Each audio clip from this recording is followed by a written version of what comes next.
am Kristen Kish. I am a chef. Kristen, you are top chef! An author and TV host. I'm so excited to be collaborating with Upwork to bring my latest project that's so near and dear to me to life. My story begins as a 4-month-old Korean baby adopted by the most loving parents who called Kentwood, Michigan home. Like so many adopted kids, I grew up struggling with my identity and place in the world. It wasn't until I went through a deep period of self-reflection and discovery that I realized and embraced my own uniqueness.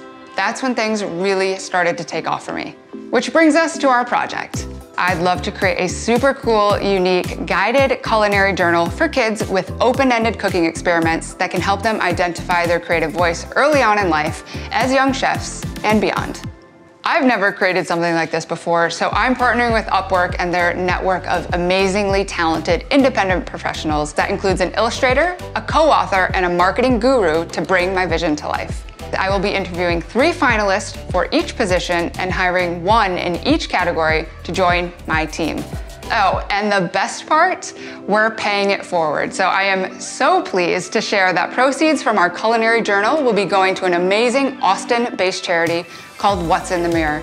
They do phenomenal work promoting mental health awareness and suicide prevention to the LGBTQIA+ community and communities of color. And today, to kick things off, I'll be interviewing 3 talented illustrators and then selecting 1 to join my team. Let's get into it. Hi, my name is Bryant. I'm a children's book illustrator in New York City. I'm new to New York. Just being in the city and exploring a lot has been really fun for me. I love to draw people, so anytime that I can bring my sketchbook anywhere, picking up on a real life character can actually inspire a drawing or a story. Being a freelancer is so inspiring. I think that it's really important for a creative person to work this way just because creativity doesn't always flow on a 9-to-5 schedule. For me, that means leaving my house, walking around, going to the park, and find that excitement for the project or that inspiration for the story. Hi, Abby. Hi, I'm so excited to meet you. This is so cool. Likewise. Can you just kind of give me a rundown of who you are? I went to school in Denver, Colorado for children's book illustration. I graduated last year. My art was so happy. People always just told me it made them happy or it made them laugh. So I felt like children's art was a perfect niche for me. I see in your background behind you are a few books. Can you show me a little bit more of them? My cat has also snuck into my frame here. Yeah. This one was the first book that I did. It's about a little girl and she has a dream of being a hypnotist to get people past their fears. This one was so exciting for me just because I ended up winning a Nautilus Award too. So that was so inspiring for me just because I was so scared to jump into freelancing full-time straight out of college. So many people had warned me about being a starving artist. So I learned too, the second I started to own exactly who I was and I came out and all this stuff, things really started to flourish professionally. Have you found yourself living in a place of discomfort that has then provided you a really positive outcome? I definitely think so. I was really scared to share more about myself just because I identify as LGBTQ. I came from a very sheltered environment growing up. I really did not know any gay people. I had been encouraged by some people just not to share it so much because I might lose a lot of my supporters. Once I pushed through that and was actually comfortable sharing that, I got a lot more support, and I think that sometimes discomfort and trusting yourself and knowing that everything's gonna be okay, it'll usually work out better than expected. Awesome. Well, thank you so much for your time. It's been such a pleasure to talk to you. I think you're so awesome. Have a good day. You too. So what I love most about Abby is that clearly she's doing what she loves and she's doing it right. I also really connected with her coming out and figuring out who she was, and ultimately when she did figure out that she can be who she is, all of this other stuff kind of lifted.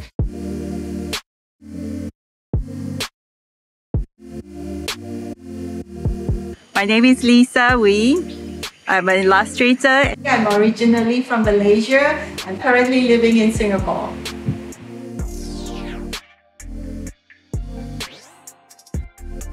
I grew up in a Chinese family. We are very conservative. Art is not something that we would think of as a career. So as a result, I went into nursing, but there was no passion. I was given the opportunity to teach art to international schools. As I was teaching, I realized that there was a lack of representations in children's publications. and I wanted to do something about it. So as a result, I went back to university to study. The characters I develop are an extension of myself, but they are smarter, sassier, bolder. I keep thinking about the person, what they will look like, and I'm crazy about hair to show forth the certain kind of quirkiness, certain kind of quaintness about the character, and that makes me really quite happy. I love being in nature. I'm inspired by being in nature. I spend a lot of time hiking and I spend a lot of time walking. Being a freelancer gives me that kind of power to spend my time with things that I feel that is important. Hi, Lisa. Oh my God! I can't believe it! I'm looking at you. I kind of idolize you ever since thank I saw you. you in Top Chef. Before we kind of really get into it, can you just kind of give me a little bit of information about who you are? I'm an author, illustrator. So I studied here and then I went off to Kenya for about 12 years and I'm back here. Most of my illustration work is quaint and quirky with a key focus of being diverse and also inclusive. That's amazing. So tell me a little bit about Kenya. I was given the opportunity to teach art to the kids. So that's when I reunite my love for art. That's when the heart, the soul and the mind connected. I always goes into the bookstore or libraries and there is a very lack of diverse representation, especially with people of colors. And I look at my students, especially the Africans, they would find it very hard to actually connect with the books that they were reading. So I thought to myself, I wanted to go back and do something about it. I don't want just one shades of brown, I want many different shades of brown, yellow, tones like ours, or many shades of pink. I was adopted by a Caucasian family, so I grew up with surrounded by people that don't look like me, and I think at some point I started to recognize where the disconnect was. And my mom would read me a book, it was called The Korean Cinderella. And so it was kind of the idea of the normal Disney Cinderella, but it was people that looked like me that were in traditional Korean gowns and everything like that. So that really was very, very, very helpful. Do you have any thoughts top of mind of who we would want in our journal? Yes, I do. I like certain uniqueness. The uniqueness could be that they like really bunch hair. Oh, by the way, I love your porcupine hair. Thank you. Thank you. It's a very Asian thing. I feel like every Asian perhaps watching this knows exactly what we're talking about. I would like to have a porcupine lane. Yes, I'm into that one. With tattoo on it. Yeah, with tattooed porcupine.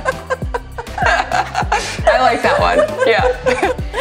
The reason why is that there is always a wrong impression with people with short hair and tattoos. And I would like to bring a different impressions because the journal is about discovering and to embrace that differentness in you. A great answer, by the way. Everything you're saying is like speaking to my soul.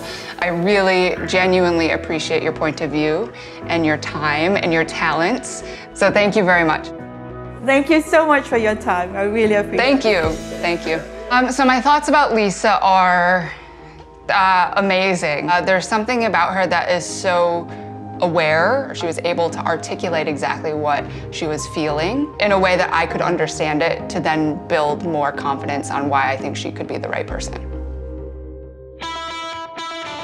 Hey all, I'm Brad Woodward. I'm a graphic designer and I'm based here in Boise, Idaho. My mom's an artist, she's a painter, and so I always knew I was going to be an artist. I was one of those strange kids that when they were a kid, they're like, I always want to be this, I want to be an artist, and I became an artist. In college, I decided to take graphic design to try to find some way to make a career out of art. And as much as I love design, I kind of found that outlet for my artistic or my creative expression was a little bit limited by the client. Like I kept doing the design and I realized other people were illustrating. And I was like, well, I want to be a part of that too. If you look at my artwork, I don't really sit with one style. Being able to freelance allows me not to have to jeopardize my values or work on something that I just feel isn't meaningful. Then you can bring attention to things that you'd want to talk about in very real ways that people can connect to it. My actual goal was not to be working for somebody else all day, every day. I wanted to work so that I could spend time with my family. Being able to freelance, we can take those breaks and go on big long road trips for 2 months. I gauge success more on how much time I could spend with my family and doing the things that I love. Nice to meet you, Brad. Hey, it's nice to meet you. Thanks for having me. Tell me a bit about yourself. Illustration and art is my passion. My focus is always towards kids. I absolutely love creating for kids, especially something educational, something empowering. Having 3 kids of my own, it especially hits home. So who are some of the people or places or things that have influenced you? It's a lot of nostalgia in my work. I like to have a hint of retro and everything. I love old things. I love the story of old things. As far as clients go, do you want to drop some names? Tell me who you've worked with. Sure. So we worked with some really, really big clients that everybody will know. We work with Target, Microsoft, Honda. There's a long list. And the only reason I hesitate to say them is because really my favorite projects have been with these companies that nobody really knows or cares to know about, because those have been some of the most special projects. But yes, we have worked with some major brands. So how do you make people feel cared and loved for through art? I like to create a warmth and a feeling of nostalgia through texture and color. You have these certain textures that they can relate to. I don't have children. Where my empathetic nature towards kids comes from is just looking back on my past. How do you instill confidence in maybe not knowing who you are yet, and that's okay, or the self-worth in your kids? That's a great question. I feel like it's a lot of trying to let them know that it's okay. You can feel certain ways, you can dress certain ways. What makes us cool and what makes our style so unique is us. It's our experiences. You can be creative. You can inject you at that. You is fine. You don't want to be the knockoff brand to somebody else. Awesome. Well, thank you so much for your time. Tell all your children and wife I said hello. Hey, thank you so much. I appreciate you, Kristen. Awesome. It was really nice meeting you. Likewise. What I love most about Brad is that he kept saying all the words that I tend to use a lot in my vocabulary, like relatability and nostalgia. So I appreciated his definition on how he feels like he can bring those to life. I always get super excited. It's like Christmas, but as an adult, when you're more excited to give gifts than you are to receive them. So I'm very excited to call our winner.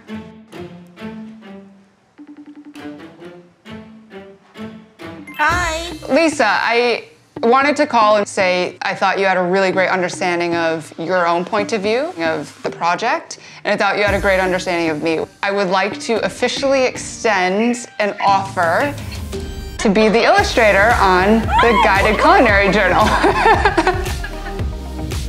No! Yeah! Oh, yeah! Yeah, is that a yes? Yes! Okay, good.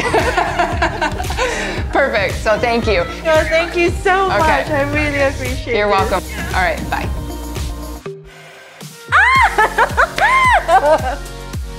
I'm so eager to have Lisa Wee join my team, and next time I'll be interviewing 3 incredible co-authors before hiring 1 to join the team. I'll see you then.